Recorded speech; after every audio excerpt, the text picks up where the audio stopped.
Welcome to our episode of Biblical Archaeology, From the Ground Down. Presented by Bible Interact and hosted by Dr. George Sparks. Join us as we explore the fascinating world of the Bible from leading experts in the field of archaeology.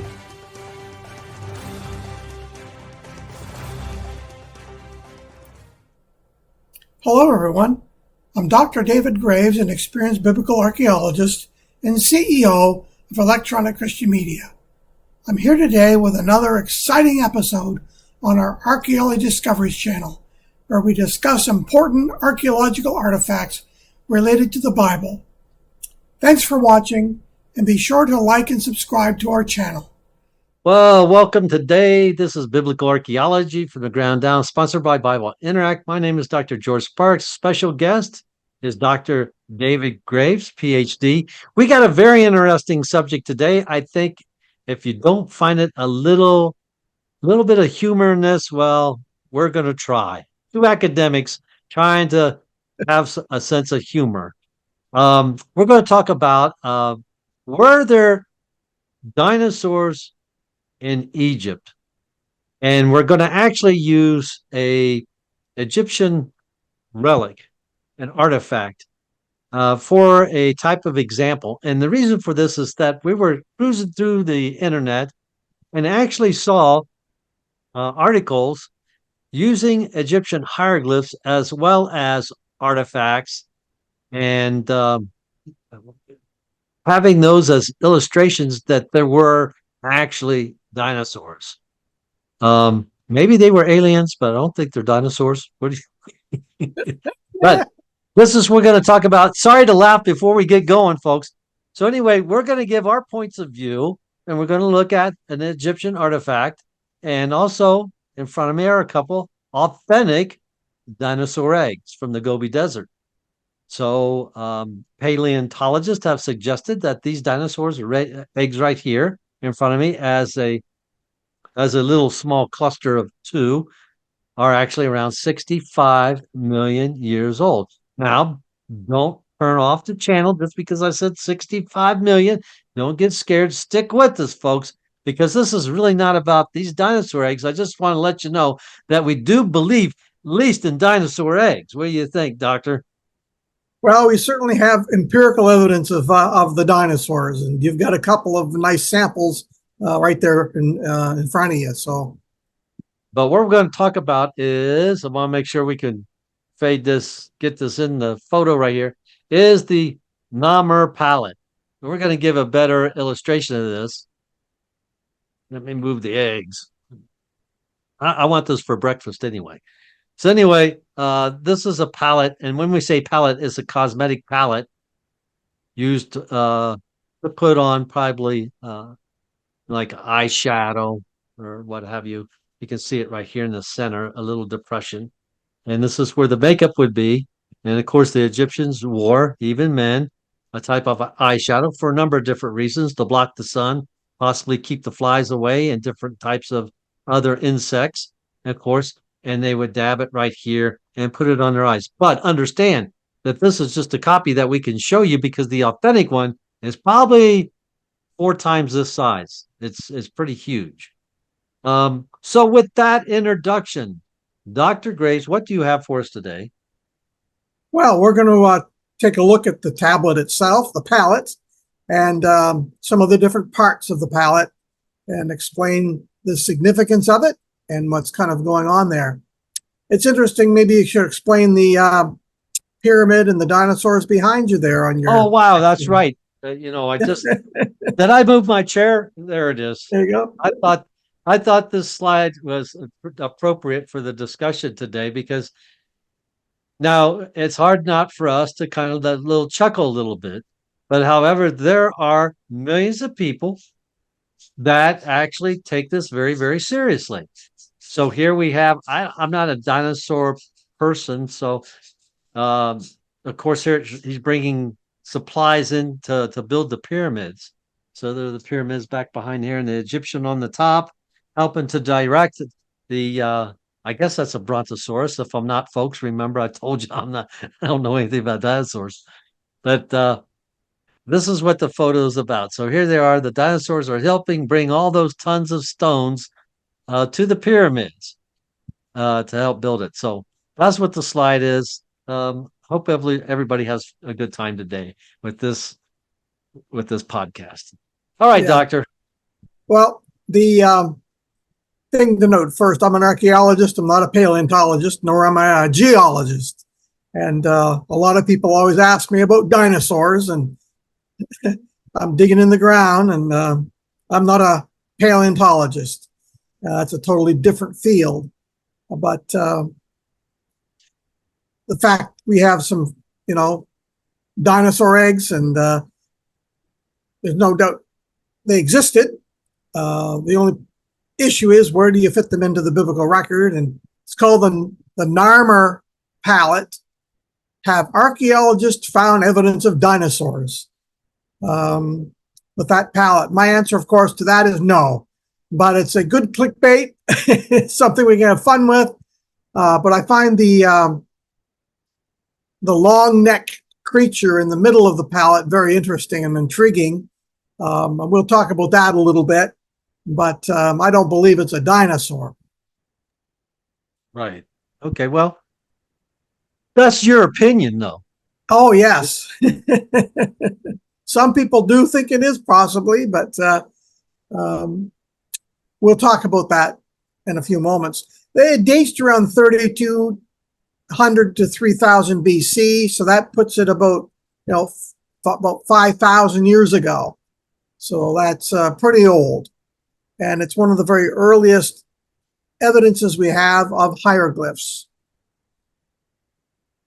There's a couple of other names for it: the Narmer Victory Palette and the Great Hierarchopolis Palette.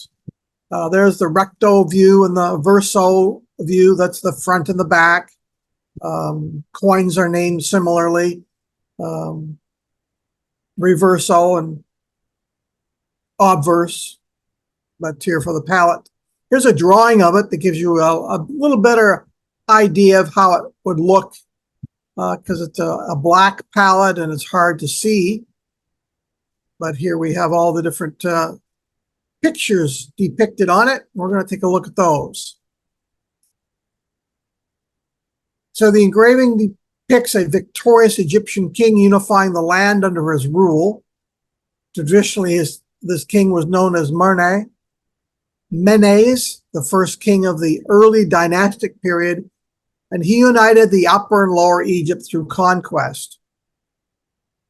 Remember, the Upper and Lower Egypt, the Nile River flows from inland out to the coast of the Mediterranean. So you have to reverse in your head the upper and the lower parts of Egypt. We have an Egyptian historian, Manetho. He names it Narmer. Well, anyway, we'll see that his name is actually on the palette. Sir Flinders Petrie was the first to associate Menes with Narmer and claimed that they were a single ruler and they were the same individuals. According to Flinders Petrie, Menes was the honorary name, meaning he who endures, while Narmer was a personal name. Egyptians had a number of names, usually 3 or 4. Personal name and their royal name and honorary name, so not unusual for them to have different names. The association of the name Menes with a larger ruler would pose no problem. He could have given the same honorific name when he became king, and they would just give him that honorary name. He was the first king of the first dynasty of Egypt, so he was one of the very earliest pharaohs, likely created to celebrate his military victories over Lower Egypt. It indicates the king of the Upper Egypt conquering the Lower Egypt and then unifying the two of them. But modern scholarship doubts this was actually accomplished by just one king. There's a lot of debate over that. the dates for the unification, again, 3150 BC and as late as 2680 BC. So one of the early pharaohs. It's usually accepted that the date for unification is 3150. And then there's a lot of fighting back and forth. Every king of the second dynasty had to contend with some kind of civil unrest or outright civil war, and inscriptions from the time indicate that the conflict was between the Upper and Lower Egypt, not some foreign antagonist coming in. So if Narmer did unite the land of Egypt, he most likely did so through military conquest. And if he united the land peacefully, he would have probably had to hold it together through repeated conquests, such as the one depicted on the Narmer palette. Well, we're going to take a look at the palette itself in more detail, kind of close-ups. The name of the guy is right on the top part of the recto. It has his name. It's the catfish on the top is Nar in Egyptian, and the chisel on the bottom is Mar. So Narmer is where we get the name from in Egyptian. That's why they call it the Narmer palette. And it's some of the earliest forms of Egyptian hieroglyphics. Here are some of the symbols that are on it. The catfish, the chisel, and then of course we have the falcon and some other designs for the Egyptian hieroglyphs. The middle section has a picture here of a pharaoh holding the hair of an enemy, and he's got the mace, of course, behind him. It's colorized here, and we have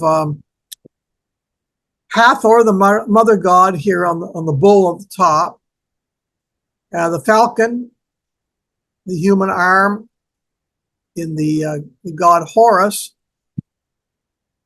shown holding a rope binding the foe's head. You can see the foe right here, the head of the foe cut off and in a marsh with the reeds, likely personification of the lower part of Egypt. We have an impotent foe here. Sign may name his region of origin as well, so where the slave had come from. The bottom, dead foes with a walled city, perhaps a personification of a city. On the left side here, the mace. We have a sandal bearer carrying his shoes. Narmer wearing the white crown of the Upper Egypt. That's why we know it's Upper and Lower Egypt, because of the the crowns that they're wearing. The bull tail here and the royal beard. They wear the kilt associated with the goddess Bat. So there are some of the symbols we have on this side of the palette. Want to say anything, George, on that? Okay, what I'll do is I'll just put mine 2 cents in at the end when you get done here. Oh, okay, no problem. Well, there's the slain enemies. I don't know if you want to say anything about that at all, but here we have the vocabulary of power. Here's both sides of it. So on this side, you see the crown of Lower Egypt here, and this is the crown of Upper Egypt that he's wearing here. Beheaded enemies are all laying out here in the field. And the circular depression here surrounding by feline heads. And this is what we said at the beginning, kind of looks like a couple of dinosaurs. They're ropes around their necks. They're being restrained.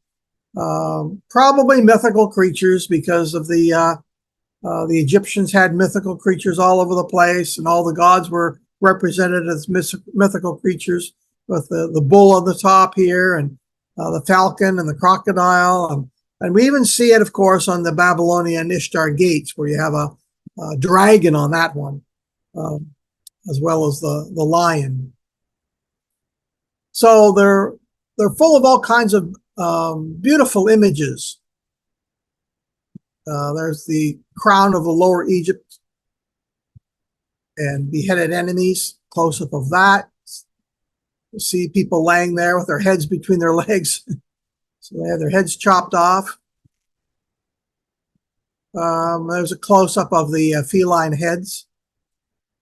They kind of look like lion heads, feline lion heads, long necks, such as you would see in sort of a giraffe or something. Then you have these creature with the bottom that looks like a lion's body and a curled tail like a monkey, but as George had mentioned earlier, they probably use this to put their makeup on. They could have also used it to do some painting with, because they mixed their paints when they would do their painting of things like the caves. And then we have a bull here, and we have an enemy being trampled. We have a fortified city here. So it's just basically the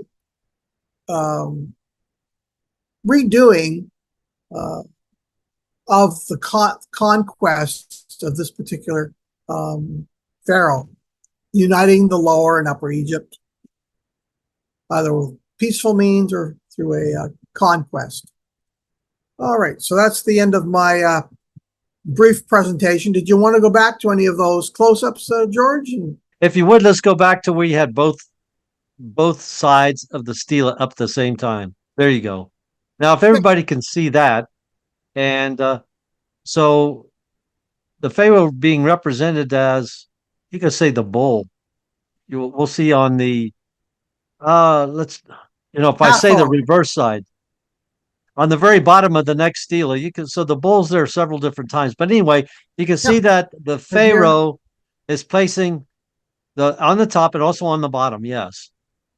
But we can see that the pharaoh is putting his enemies under submission. Yes, under his feet. And it looks like on where the pharaoh has the mace head, the mace, and he's holding it up, and he's smiting the foe. The foe has a beard. It looks, I'm just going to say Asiatic or Canaanite, because the Egyptians were clean shaven. So it looks like a foreigner. And I'll just say that's what it looks like to me. Mm-hmm. All right. Then you have the falcon on top of the reeds, representing, again, a portion of Egypt, which would be, this one is what? Upper Egypt? Lower Egypt? This one's Lower Egypt? This is Upper Egypt, this one. Okay, yeah, that's right. The reeds are always Upper Egypt. So the horse, so where he's, looks like he's smiting the foe, could possibly be in the upper delta region. And he also, in the form of Horus, has that individual under submission because he's got a cord wrapped through his nose. Yeah. Well, George, the Upper Egypt is down in the southern part of Egypt. Okay, yes. So then we go down to the bottom where those are some more slain enemies under his feet. So obviously he's putting his enemies under his feet. Now, I'm getting confused with upper and lower. But you got it right there, because it says on the next one, Narmer, crown, Lower Egypt. So Lower Egypt, there's going to be to the north. So this is going to be the delta region. That's the delta region, that's right. And the crown is very, very distinctive. We know, that's those are the crowns of the Upper and Lower Egypt, and they're a classic, and they haven't changed. So that's how we can tell. And in this one, he's got the foes beheaded, and their heads are, I'll just say, decapitated. Yeah. And they're between the feet. Yeah. So interesting.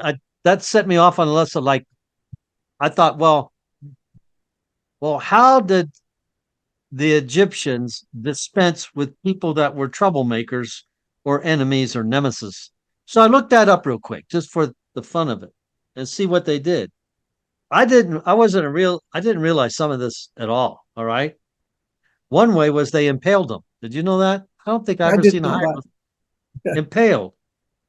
Next one, buried alive. Buried alive. Of course, the one we see right here is decapitated. Was on the list too, decapitated. Yeah. And the fourth one, and of course this isn't all of them, it's the ones I thought were kind of like, I didn't know this. Fed to the crocodiles. Yeah. Yeah. The impaling one's actually on the Assyrian reliefs in the British Museum depicted from Uh-huh. the conquest of Lachish, and you can see them all impaled on sticks. So it was a common practice, but yeah, they feeding them to crocodiles and burying them alive and cutting their heads off. Those were all the same kind of things you would, I guess, think of in the horrors of war, uh, even Well, in so some the modern idea that right. atrocities.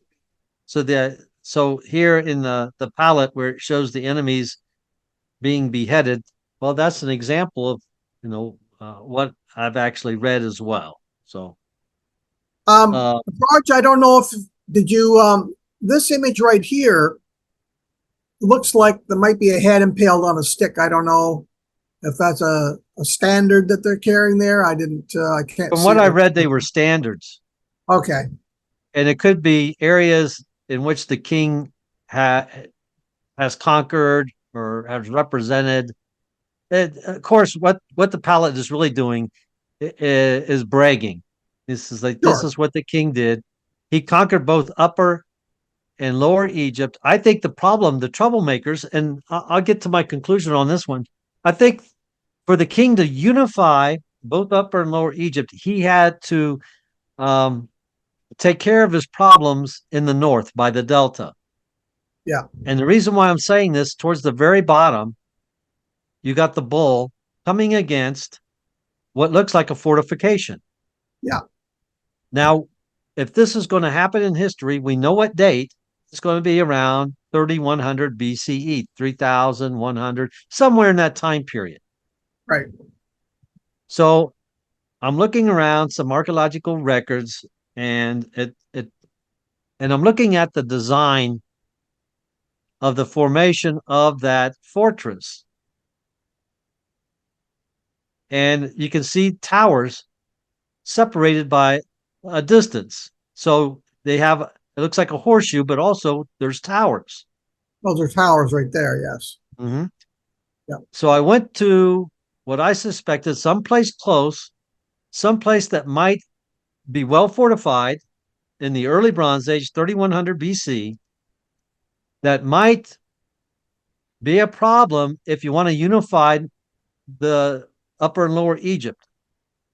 Somebody that might control the trade route other than the Egyptians, maybe somebody that could go by the trade route and you could say could take land.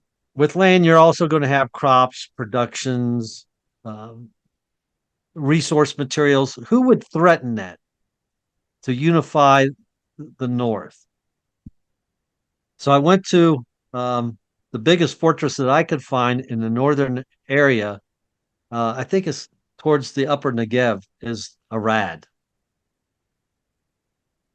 And so I started reading the records of the early excavations of Tel Arad. It does have early Bronze Age fortified wall, which is pretty intense. And it does have a number of towers, kind of in the same positions.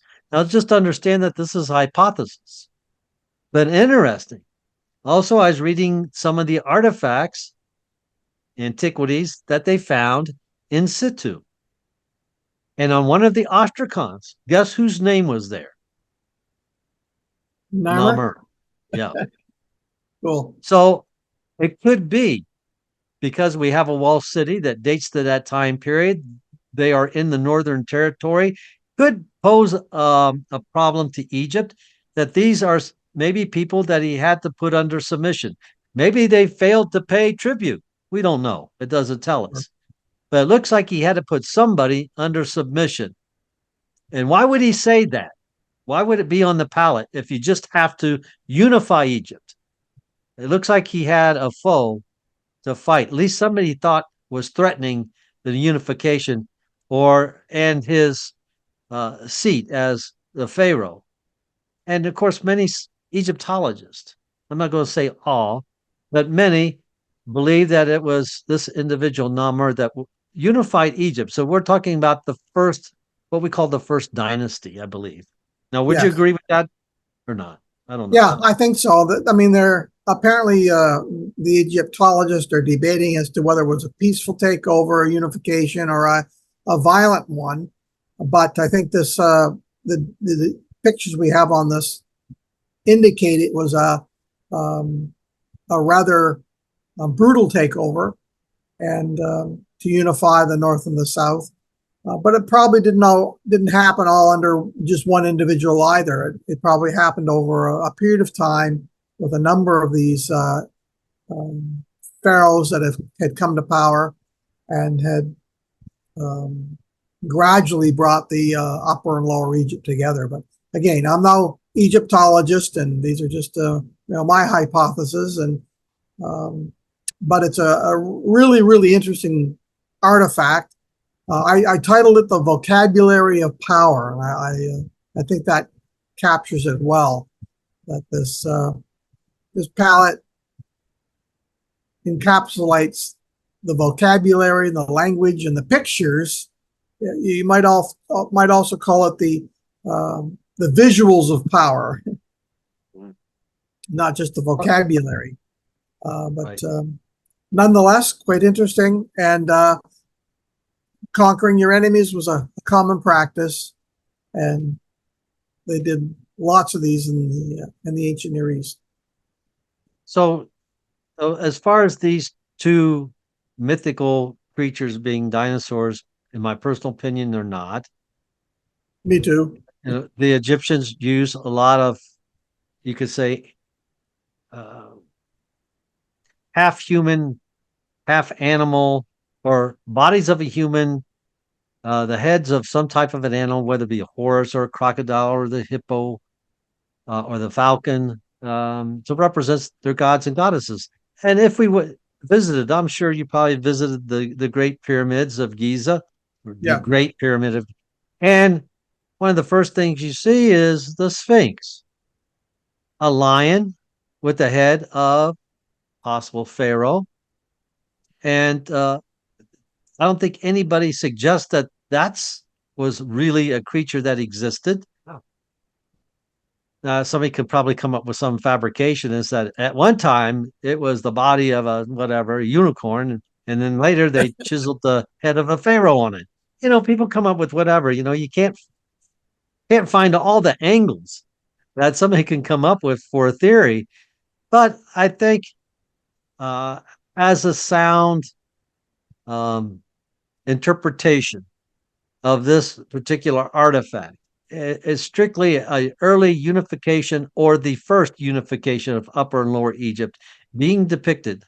And it shows that the king had to put in a certain group of people under submission to fulfill his agenda of unifying Egypt. Yes. And here we see that the pharaoh could be represented as a person. He could be represented as a bull. He could be represented as the falcon, or Horus, if you would, Horus. Mm-hmm. So in this artifact also shows us that the Egyptians did use mythical symbols of, let's say, the bull as power. Like at the very bottom of the stela, you see the bull, and he's trampling over the enemy. Very, very common to even in the biblical narrative, right? Put your enemy under your feet. Yes. We hear it again and again and again. And we actually see it here in this Egyptian artifact, that this is just a very, you could say, common way and expression of a victory, of submission. Right. Yes, this is a cosmetic palette. Those are not dinosaurs. That's just two mythical creatures representing the unification of Egypt. You can see how their heads are kind of like intertwined. And also next to them are probably two servants that have them under submission. The idea of submitting the Upper and Lower Egypt to unify it. And it's also not just telling us a huge, epic in history, but it has a use to it. It's a cosmetic palette. So It's kind of neat. Yeah, yeah, it certainly is. And, you said it well. It's a representation of their history, something significant. Be like putting, I don't know, the Magna Carta on a palette for us, or pictures of the Civil War for those of you that are from the United States. Okay. Hey, Doctor, why don't you share with us? I see your bookshelf behind you. You want to share with one of your books today? Okay, sure, I'll do that. Yeah, I have one here. It's the anybody, if they can see that cultural background of the Old Testament, Okay. and it's got a photograph there of a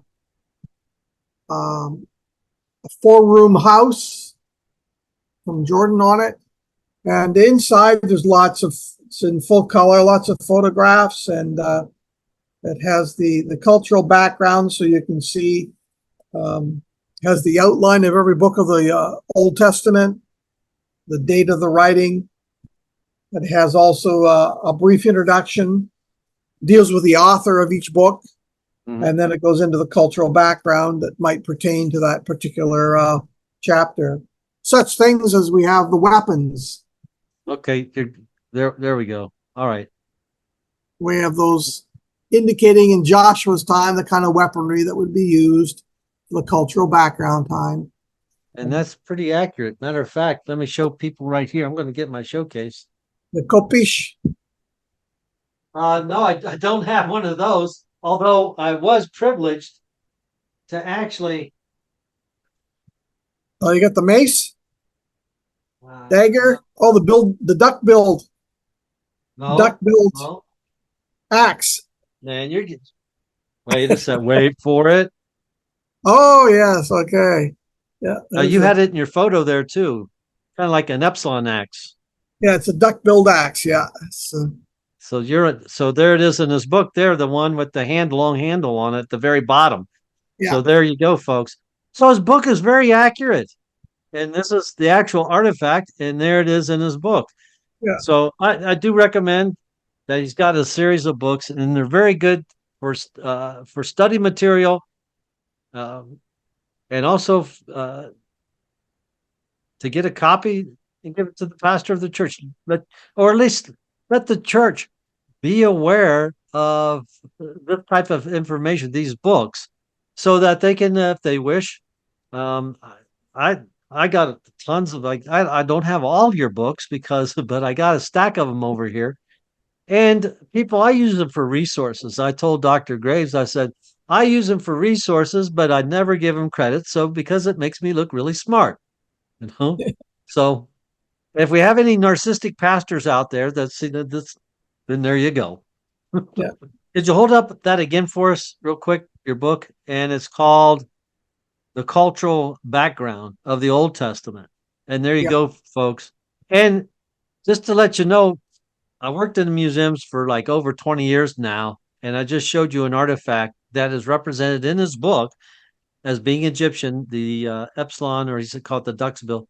And the thing is that, and I had one right here. So that was right on. And that was just random, I could have called you on this, but you were right. See, now, like I said, that's not, but no, you were right. I got to admit it. That's based all on the archaeology and the research for many, many years. So the Narmer palette, I can't get it all on because I'm too short. I got to make it match. See, there it is. So anyway, like we said, this is kind of what it looks like, except this is just a smaller version, much, much smaller. Here you see the two creatures in the front, mythical creatures. You know what? For a neck to be that long, maybe they're giraffes. Well, I wondered at the time, but the combination giraffe and monkey and lion but I didn't. If you had a neck that long, you'd tip over. I didn't deal with it in any of my books. It's one that didn't directly relate to the Old Testament, so I didn't put it in. But it's very unique and interesting artifact that was fun to talk about today. It is fun to talk about because Um, People do believe that dinosaurs uh, helped construct the pyramids. Now, I would think that we did a nice job on trying to debunk that theory, but Dr. Graves, it still doesn't mean the aliens didn't do it. Well, you never know. You got these aliens coming from these Canaanite aliens. Well, that's a different definition of aliens, isn't it? I guess we do have aliens in here for the Egyptians, these foreigners entering into their land or whatever. Here they are. Sure. These used to be aliens, but there you have it, folks. The Narmer palette. And of course, you get on the web, and if you've never heard of it before, you don't. It's not talked about a lot, but it's extremely interesting. Very early part of Egyptian history, and if we say we give it around 3,000 years, then it's going to be around, let's say, 500 years earlier than the pyramids. That's Yes. old. Yeah. That's old. I don't know when they first started coming up with hieroglyphs. This got to be very, very close to that time period. Yeah. These are some of the earliest ones. Yeah. And But anyway. as we All right, move, doctor, thank you for your time. I really appreciate that yeah, and sharing your book with us.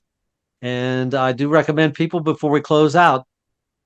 It's called Christian Electronic Media, right? But they can go electronic to Amazon. electronic Christian media (ECM). Okay. Yeah. And then we can get this as well. Did you say you just went on Amazon with them? I thought Um, you said, yeah. The books are all on Amazon.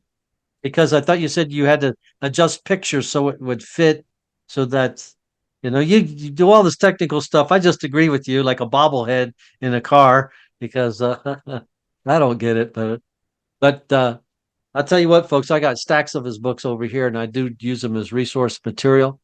And I do recommend them to the listening audience and also to the churches. And I don't think it matters what denomination. This is archaeology. So if you're Baptist or Lutheran or Methodist, Pentecostal, it's all great stuff. All right. Doctor, Yeah. thank you for your time. I appreciate it. You're welcome, George. Always good to be with you. All right.